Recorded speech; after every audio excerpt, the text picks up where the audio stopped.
இந்த எங்கட போராட்டம் நடக்க அவர் ஒரு துரோகி என்று நான் சொல்லிக்கிறேன். எங்கட கட்சி சொல்லுது துரோகி என்று சொல்லி. ஏனென்று சொன்னால் 2009ஆம் ஆண்டு யுத்தம் நடக்கைகளில் இருந்த 4-5 டாக்டர்ல கடைசியாக இருந்த 4-5 டாக்டர்ல இவர் ஒரு ஆள்.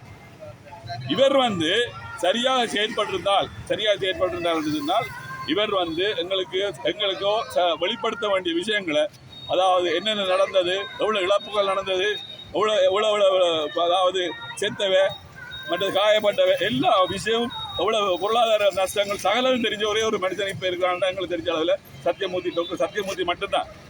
ஆகவே அவர் வெளிப்படுத்தாமல் இருக்கிறதால எங்களுக்கு கிடைக்கப்பெற வேண்டிய, அதாவது சர்வதேசம் கூட தலையிட்டாலும் எங்களுக்கு ஆதாரம் இல்லாத எங்களுக்கு கிடைக்க வேண்டிய ஒன்றும் கிடைக்காம போகுது.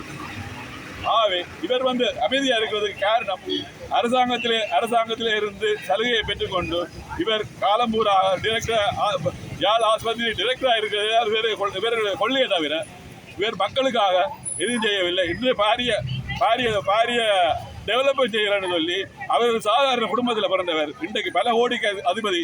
இதற்கெல்லாம் கேள்வி இருக்கு. அதுக்கு பதில் அவர் தான் சொல்லுவான். ஆண்டவன் தான் தெரியும் என்ன நடக்குது.